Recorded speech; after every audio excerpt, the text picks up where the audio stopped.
Bom dia.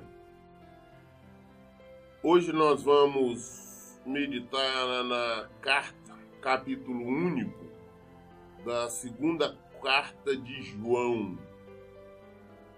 Possivelmente vamos meditar na segunda e na terceira carta de João, que são capítulos únicos e pequenos, um só capítulo e muito curto, por sinal. A segunda carta são 13 versículos somente. Iniciando o versículo 1. O presbítero, a senhora eleita e a seus filhos, a quem amo na verdade, e não somente eu, mas também todos que conhecem a verdade. Como nós já falamos, explicamos que o presbítero, quando a palavra de Deus, a Bíblia nos fala, se referindo a pastor, a bispo, presbítero, que nada mais é do que supervisor de igreja. Então, João, na qualidade de pastor, de pregador, de presbítero, de supervisor de igreja, ele começa dizendo a senhora eleita, ou seja, a igreja do Senhor, que nós somos a igreja do Senhor. Ele está mandando a carta. Então, a igreja é aos seus filhos, a quem amo na verdade. E não somente eu, mas também todos que conhecem a verdade. Todos que conhecem a verdade amam o povo de Deus, todos que conhecem a Jesus Cristo. Sabem que ele se entregou por todos nós. Então eles também compartilham este mesmo amor, esse mesmo sentimento. Todos que conhecem a verdade por causa da verdade que permanece em nós e que estará conosco para sempre. Graça, misericórdia e paz da parte de Deus Pai e de Jesus Cristo, seu Filho, estarão conosco em verdade e em amor. Alegro-me sobremaneira por haver encontrado alguns dos teus filhos caminhando na verdade, segundo o mandamento que recebemos do Pai. João está falando que ele se sente alegre por ter encontrado alguns irmãos que viviam e praticavam a palavra de Deus, praticavam a verdade do Senhor. E agora, Senhora, rogo-te não como se escrevesse um novo mandamento, mas enfatizando o que recebemos desde o princípio, que nos amemos uns aos outros. Olha, o que eu estou escrevendo para vocês, para essa igreja, para essa congregação, que ele dirige a ela como senhora eleita. Ele diz assim, não estou trazendo, não é um mandamento novo, não é um novo mandamento, mas sim aquilo que nós desde o princípio ouvimos, desde o início ouvimos, é que nós amemos um ao outro. Amar como Jesus nos amou. Que isso seja a base, o fundamento da igreja. E este é o mandamento do amor, que andemos em obediência às suas ordenanças. O mandamento do amor. Deus é amor, nós lemos ainda ontem sobre isso. E o mandamento do amor, este é o mandamento do amor, que andemos em obediência, obedecer. Este é o preceito cristão, obediência às suas ordenanças. É praticar o Evangelho de Jesus Cristo, viver o Evangelho de Jesus Cristo. Obediência. Como tendes ouvido desde o princípio, o mandamento é este, que andeis em amor. Entretanto, muitos enganadores têm saído pelo mundo, os quais não confessam que Jesus Cristo veio em carne. Esse é o modo de ser do mentiroso e do anticristo. Nós estamos repetindo, ele está repetindo o que já tinha citado antes da primeira carta. Tem muitas religiões, seitas, pregadores que não confessam, não assumem que Jesus Cristo veio como homem, como um ser humano, como um ser carnal, que como outro qualquer passava pelas mesmas necessidades, dores, necessidades e aflições. Jesus estava aqui, mas não como Deus. Ele estava aqui como um homem. As mesmas aflições, sentimentos, desejos que qualquer um tem, Jesus também teve. Só que ele venceu a vontade carnal. Ele venceu as tentações. Por isso ele foi vencedor. Então todo aquele que ensina ou prega que Jesus estava aqui, mas ele era um Deus, ele estava como Deus, é anticristo, não conhece o Senhor. Ele anda, ele vive contra a própria palavra de Deus. Acautelai-vos para não destruirdes a obra que realizamos com zelo, mas que pelo contrário sejais recompensados regiamente. Cautelai-vos para não destruir, ou seja, para não jogar fora o ensinamento, para não jogar fora aquilo que aprendeu. Nós aprendemos até agora com a verdade. Não podemos agora ser seduzidos por ensinos heréticos, por pregações mentirosas. Vamos ficar firmes no Evangelho de Jesus Cristo. Todo aquele que não permanece no ensino de Cristo, ou seja, no Evangelho de Jesus Cristo, mas acredita estar indo além dele, não tem Deus. Todo aquele que acha que já está além, já tenta ultrapassar o Evangelho de Jesus Cristo, não somente não vive, não pratica mais o Evangelho de Jesus Cristo, já ultrapassou, tenta ultrapassar isso, é porque não conhece a Deus, porque o limite nosso é em Deus. O que nós temos que viver, o que nós temos que pregar é em Deus, é este o Evangelho de Deus. Porquanto quem permanece na sã doutrina tem o Pai e tem também o Filho. Quem permanece na sã doutrina, quem permanece no Evangelho de Jesus Cristo, quem vive o Evangelho de Jesus Cristo, quem pratica o Evangelho de Jesus Cristo, tem o Pai e tem o Filho, tem Jesus e tem Deus. Se alguém chegar a vós, mas não trouxer esta doutrina, não recebais nas reuniões em vossas casas, tampouco saudeis. Se alguém vem trazendo tipo de pregações heréticas, mentirosas, trazendo apostasia, nós não devemos receber nas nossas congregações, os nossos cultos nos lares, onde quer que seja. Nós não devemos concordar, nós não devemos aceitar, nós não podemos permitir. Afastar desse. É o que João nos fala, que a palavra de Deus nos fala e nos mostra isso de maneira clara. Se alguém chegar a vós, mas não trouxer essa doutrina, não trouxer o Evangelho de Jesus Cristo, assim como ele é, não recebais em reuniões em vossas casas, tampouco saudeis, porque aquele que lhe dá boas-vindas torna-se cúmplice das suas obras malignas. Aqueles que dá boa-vinda, que o aceita, que o recebe, que o concorda, torna-se cúmplices das más obras dele.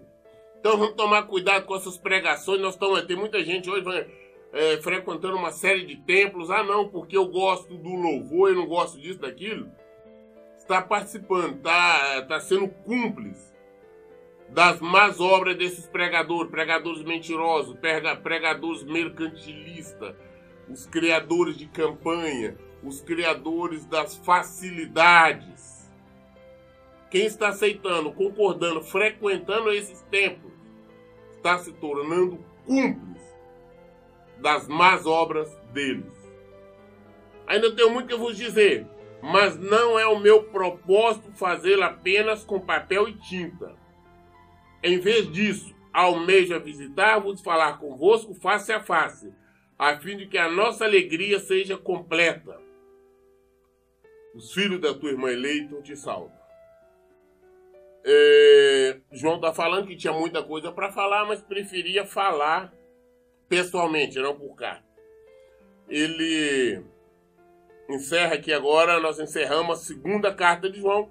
Como eu disse, ela é curtinha, 13 capítulos somente. E logo em seguida já vamos partir para a terceira carta de João, também que é curta também, até menor do que a outra, apesar de ter um número maior de versículos, 15 versículos do único capítulo, mas são versículos menores. Novamente, ele começa dizendo: o presbítero, ao amado Gaio, a quem eu amo por causa da verdade. Essa carta dirigiu-se a Gaio, que era um pastor também, e ele, na qualidade de pastor, se identificando como presbítero, falou: o presbítero, ao amado Gaio, a quem eu amo por causa da verdade. Amado, oro na expectativa de que tenha boa saúde, que seja bem sucedido em tudo que empreenderes, assim como é próspera a tua alma. Assim como nós oramos, nós desejamos saúde para as pessoas, ele também, da mesma maneira, na expectativa que tenha boa saúde, que seja bem sucedido. Assim como nós saudamos, desejamos a qualquer pessoa quando nós mandamos uma carta, hoje não mais, nós mandamos e-mails, né? Ou até mesmo uma conversa no telefone. Seja bem sucedido em tudo, que empreender assim como sua próxima sua alma. Pois senti extremo júbilo ao receber a visita de alguns irmãos que nos deram boas notícias sobre a tua fidelidade, de como segues caminhando na verdade. Flávio, fiquei extremamente alegre, extremamente feliz, porque eu recebi alguns irmãos, e esses irmãos estavam falando, testemunhando, que você permanece firme na verdade, firme no Evangelho de Jesus Cristo. Isso é motivo para alegria. Nós temos que aprender a sentir alegria quando nós ficamos sabendo que os nossos irmãos estão praticando o Evangelho, vivendo o Evangelho de Jesus Cristo. Isso que é o motivo de nos alegrar. Não vamos alegrar por outro motivo qualquer. Amado, tu és fiel no que está realizando pelos irmãos, ainda que eles lhe sejam desconhecidos. Mas você é fiel na palavra de Deus, da doutrina, fazendo, pregando, levando o Evangelho, mesmo porque essas pessoas não estão reconhecendo, não estão aceitando, não estão concordando. Mas você está levando a mensagem verdadeira de Cristo. Mesmo sabendo que eles não reconhecem isso, mas você está fazendo. Aos quais perante a igreja deram testemunho a respeito deste teu amor. Tu farás bem se encaminhares na sua viagem de modo digno de Deus. Porquanto foi por causa do nome de Jesus, né, que saíram sem aceitar nada dos gentios. Sendo assim, devemos acolher todos que forem como eles, para que sejam também cooperadores a favor da verdade. A igreja nossa tem que ser fundamentada no Evangelho. O que é isso? Nós temos que apoiar os irmãos menos desfavorecidos, aqueles que estão passando por luta, por batalha. Vamos receber, vamos acolher. Como eu sempre digo, eu acho incompreensível templos, igrejas, denominações andam pregando sobre amor, falando sobre tudo. Estou falando de denominações ricas, pastores riquíssimos, igrejas luxuosas, onde tem irmãos e irmãs lá passando por necessidade. E eu não vejo essas igrejas socorrer. O máximo que algumas delas fazem é uma distribuiçãozinha de uma mísera cesta básica. Deveria ter mais cuidado com esses irmãos. É a função da igreja cuidar de si. A congregação tem que cuidar. João aqui está elogiando Gaio pelo cuidado que ele está tendo com as pessoas, com os irmãos que saíram, que não aceitaram nada do gentio. Está cuidando deles. Nós deveríamos fazer a mesma forma. Eu acho inconcebível, dentro de uma congregação, de uma denominação, ter irmãos que está com a luz cortada porque não teve condição de pagar, uma água cortada porque não teve condição de pagar, ou falta de alimento, ou falta de um medicamento qualquer. Porque se a pessoa está passando por um momento, não está trabalhando, está desempregada, passando por um aperto, é a função da igreja ajudar, socorrer. É essa que é a função. O ministério, a igreja, o Evangelho de Jesus Cristo é isso. Não é só palavras. Não, eu vou orar para Deus abençoar, para Deus abrir porta. A porta já foi aberta. Deus nos colocou em frente a essa pessoa para ajudar, para socorrer. Nós somos essa porta que temos que abrir para as pessoas. Eu escrevi à igreja, mas Diófrate, que aprecia ser considerada a pessoa mais importante entre eles, não nos recebe. Por esse motivo, se eu for visitar, chamarei a atenção dele para o mal que está fazendo ao proferir palavras insensatas contra nós. Não satisfeito com esse desplante, ele se recusa a receber os irmãos, impede os que desejam recebê-los e expulsa da igreja. Falou, olha, também Infelizmente tem um outro pastor que ele se acha o mais importante de todos. Assim, quando eu for visitar, vou chamar a atenção dele, porque ele anda falando contra nós. Além de estar falando contra nós, ele não está recebendo as pessoas que nós enviamos. E aqueles da igreja que querem receber, ele impede. Ele não está concordando, aceitando de receber os irmãos que nós enviamos. Ele está expulsando. E João falou, não, quando eu for, não vou chamar a atenção deles. Se João vivesse hoje, ele tinha que viver. A pregação dele era ficar chamando a atenção de um monte de pastores por aí. Porque nós não vemos, me perdoe falar, mas eu não vejo as igrejas da nossa atualidade recebendo, acolhendo, apoiando os necessitados. Eu não vejo. Vejo igrejas riquíssimas, luxo, mas não vejo mostrar, apresentar esse amor, socorrer os irmãos que necessitam. Por esse motivo, se eu for visitá-lo, chamarei a atenção dele para o mal que está fazendo ao proferir palavras insensatas contra nós. Não satisfeito com esse desplante, ele se recusa a receber os irmãos, impede o que desejam receber e expulsa da igreja. Esse aí não somente impedia os da igreja que queria receber os irmãos, como também ainda expulsava esses que queriam receber. Amado, jamais imites o que é mal, mas sim o que é bom. Aquele que faz o bem é de Deus, aquele que pratica o mal não conheceu a Deus. Tem que imitar, fazer o que é bom, o que é certo, Deus nos manda. Quando nós fazemos o que é mal, nós não conhecemos a Deus. Estamos longe do Senhor. Entretanto, quanto a Demétrio, todos tecem bons comentários sobre ele, inclusive a própria verdade testemunha a seu favor. E nós também testemunhamos e sabe que o nosso testemunho é verdadeiro. Falando de uma outra pessoa, um presbítero também, o Demétrio, era um homem fiel e firme na palavra. Que todos tinham um bom testemunho a respeito dele. Ainda muito que eu gostaria de te dizer, todavia não desejo fazê-lo com tinta e pena. Anseio, porém, ver-te em breve, e então poderemos conversar face a face. Paz seja contigo. Os amigos te cumprimentam. Saúde os amigos daí, pessoa por pessoa. Como eu disse, 3 João é uma carta pequena, curtíssima, nós concluímos. E vamos aproveitar e já vamos entrar, então, na carta de Judas. Judas também é uma carta pequena, somente um capítulo, que é o penúltimo livro da Bíblia, depois dele vem só o Apocalipse. Judas é ele era filho de Maria, filho de José, irmão carnal de Jesus. Judas é irmão carnal de Jesus. Então escreveu também a única leitura, a única carta que tem da Bíblia é essa aqui. Então vamos. Judas,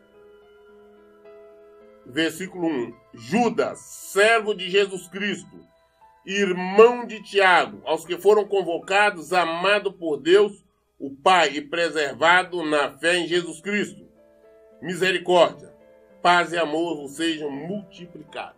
Ele começa se identificando Judas, que ele é um servo de Deus, de Jesus Cristo, e irmão de Tiago, que era irmão de Jesus. O Tiago era o presbítero, era o pastor maior, digamos, responsável da igreja em Jerusalém. Também foi converteu-se após a morte e a ressurreição de Jesus Cristo, seu irmão. Então ele fala, é irmão de Tiago, né, os que foram convocados, amados por Deus Pai, preservados na fé em Jesus Cristo. Misericórdia, paz, amor, vocês multiplicaram.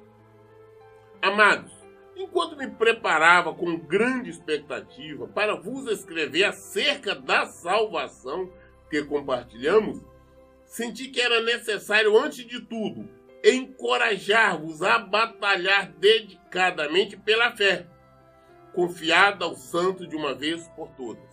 Falou, olha, enquanto eu estava me preparando, ansioso para escrever para vocês, para todos, para a igreja, falando sobre salvação.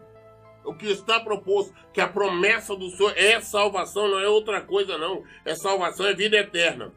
Mas enquanto eu estava pensando nisso, resolvi compartilhar, eu vi que era necessário exortar a continuar batalhando para perseverar na fé, insistir em viver de acordo com o Evangelho de Jesus Cristo. Antes que eu queria falar sobre salvação, mas eu senti, na verdade, que tinha que falar primeiro sobre obediência ao Evangelho, sobre a prática do Evangelho de Jesus Cristo. Porquanto, certos indivíduos, cuja condenação já está sentenciada há muito tempo, infiltraram-se em nossa congregação com toda espécie de falsidade. Falou, por que eu então resolvi exortar vocês antes de falar sobre salvação? Porque tem certos indivíduos, certas pessoas que infiltrou no nosso meio, no meio da igreja, no meio da congregação, com toda espécie de falsidade. É o que nós temos hoje no nosso meio. Hoje nós temos no meio pessoas fantasiadas de cristão, mas que não são cristãos, são hipócritas e a sentença deles já estão lavradas há muito tempo pelo Senhor, lugar que está reservado para eles. E tem no meio se fingir, são hipócritas, se finge cristão, se finge pastores, pregadores, missionários. E eles estão conseguindo arrebanhar grandes rebanhos. Pregando um evangelho diferente, uma mentira, na verdade, afastando o povo do evangelho de Jesus Cristo. Essas pessoas são ímpias, adulteraram a graça do nosso Deus em libertinagem e nega Jesus Cristo, nosso único soberano e Senhor. São pessoas que hoje andam pregando, ensinando um monte de asneira, contrário à palavra de Jesus, contrário a Jesus Cristo. Ah, pastor, eu não vejo elas falar contra Jesus. Elas falam contra Jesus através dos atos, através das pregações. É uma coisa que eu bato muito na mesma tecla. Nós temos um exemplo muito grande. Em toda a Bíblia, em toda a existência de Jesus, nós só vimos falar que Jesus ficou irado, com raiva, uma única vez. Quando encontrou o povo comercializando no templo. Não foi nem no altar, não. No púlpito, não. Foi no ato exterior. Jesus ficou irado, com raiva. Jesus fez um chicote. Ele expulsou todo mundo. Ele disse, a minha casa é casa de oração. Vocês transformaram em covil de ladrões. Mas só que isso aí, a maioria, tem muitos grandes denominações, esqueceram disso.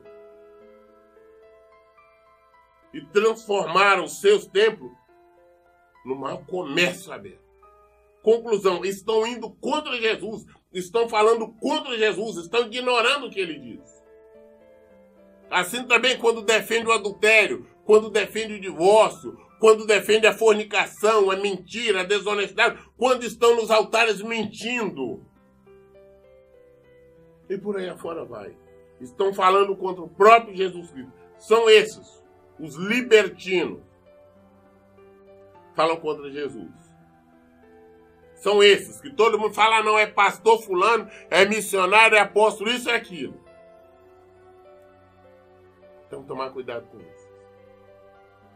O irmão Judas aqui, o meu irmão de Jesus, dizendo, porquanto certo indivíduo, cuja condenação já está sentenciada há muito tempo, infiltraram-se em vossa congregação com toda espécie de falsidades. Essas pessoas são ímpias e adulteraram a graça do nosso Deus em libertinagem e negam Jesus Cristo, nosso único soberano Senhor. Quero, portanto, recordar-vos, embora já estejais bem informados sobre tudo isso, que o Senhor libertou um povo do Egito, contudo, mais tarde, destruiu todos que não creram. Que nosso Deus é amor, mas antes de tudo ele é juízo, ele é justiça. Deus tirou o povo do Egito. Milagre, maravilha, todos nós sabemos da história. Mas esse mesmo povo, foi Deus, não foi o diabo não, destruiu todo ele, deixando só duas pessoas, Josué e Caleb. O restante, Deus matou todinho no deserto. Deus não perdoa. Então esses enganadores, esses mentirosos, eles vão ser lançados mesmo no inferno. Eles não terão vida. Porque o nosso Deus é juízo. Paulo nos fala sobre a severidade de Deus. Temos exemplo. Deus tirou o povo do Egito. Homens, mulheres, crianças. E matou todos eles no deserto. E quanto aos anjos que não guardaram a sua autoridade e santidade originais, mas abandonaram o seu próprio domicílio, ele os tem mantido em trevas, preso com corrente eterna para o julgamento do grande dia. Anjos, querubins, ungidos, que estava lá com o Senhor. Soberbo, orgulho. Deus não perdoou. O diabo, com os demônios, eram anjos. Eles eram anjos do Senhor. Erraram. Deus não os perdoou. Deus lançou eles e eles vão ficar presos eternamente. Se Deus não perdoou esses anjos, por que Deus deveria nos perdoar? Se Deus não perdoou aquele povo que ele tirou do Egito com todo amor, abrindo o Mar Vermelho, operando sinais, maravilhas, se Deus não os perdoou, por que queria nos perdoar? Iria concordar com o meu erro, com a minha desobediência? Por que eu poderia estar aqui mentindo, pregando mentira, comercializando, extorquindo? Posso fazer, mas eu vou prestar conta. Eu vou padecer por toda a eternidade. Eu vou estar junto com o diabo, porque todos são lançados no inferno. Não é o diabo que comanda o inferno, não. O inferno nada mais é do que o local de prisão. Do diabo, seus demônios vão pra lá. E todos os desobedientes vão. Vamos pensar nisso. De maneira semelhante a estes, Sodoma e Gomorra, as cidades circunvizinhas, entregaram-se à imoralidade e a todo tipo de depravação sexual, estando sob o castigo do fogo eterno. Essa cidade não serve de exemplo. Sodoma e Gomorra entregaram a depravação sexual. O que imperava era o homossexualismo. Nós vimos isso, inclusive tentaram fazer isso com os anjos do Senhor, quando eles foram lá tirar Ló com a esposa dele de lá. Se Deus não perdoou toda aquela região, a cidade circunvizinha, Sodoma, Gomorra, tudo ali próximo, destruiu tudo. Por que nós não seremos destruídos se nós permanecermos, nós teimarmos em praticar o erro, a desobediência ao Senhor? As mentiras, sabendo que nós não podemos fazer. Deus é amor, mas Ele é juízo, Ele é justiça. Esse Deus bonzinho que era pregando esse tempo é mentira. Esse é o diabo, é o capeta. O nosso Deus, Ele é juízo. Ele é verdadeiro.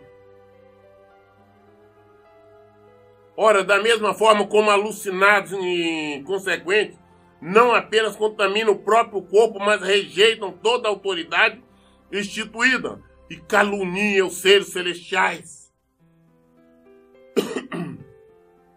Falam que não entendem. Eu tenho visto absurdos, pregações. Hoje eu me assusto quando eu ligo uma televisão para me ver uma pregação, tentar achar alguma coisa, eu me assusto. Eu vejo pessoas citando o nome de Deus ao seu bel prazer, falando inúmeras bobagens. São inconsequentes, é exatamente o que a palavra fala. Eles não somente contaminam ele, como estão contaminando todos aqueles que estão ao redor, todos aqueles que se dedicam a olhar ali. Nós temos que voltar para a palavra de Deus, o Evangelho. É isso que nós temos que ver, viver e aprender. Porque senão nós vamos sofrer, nós vamos padecer.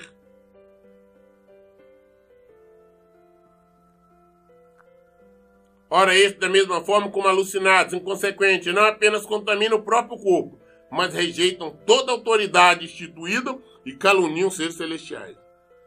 Falam do que não conhecem. Apesar de ser um capítulo só e pequeno, de poucos versículos, 25 versículos, hoje nós lemos até o 8 da carta aqui de Judas, né, do livro de Judas. Iremos depois continuar a partir do versículo 9. E depois nós iremos ver como nós faremos. Se nós partimos logo para Apocalipse ou se nós começamos, porque nós deixamos ainda 3 evangelhos para trás. O de Marcos, o de Lucas e o de João. Nós lemos somente o Evangelho de Mateus. Então, possivelmente, nós podemos concluir aqui, voltar lá ou concluir, iniciar Apocalipse. O Senhor vai nos dar a direção. Mas em toda maneira que eu tenho que chamar vocês a atenção para vir para o Evangelho. É buscar a resposta aqui. Leiam e pratiquem a Bíblia. Que Deus abençoe. Bom dia.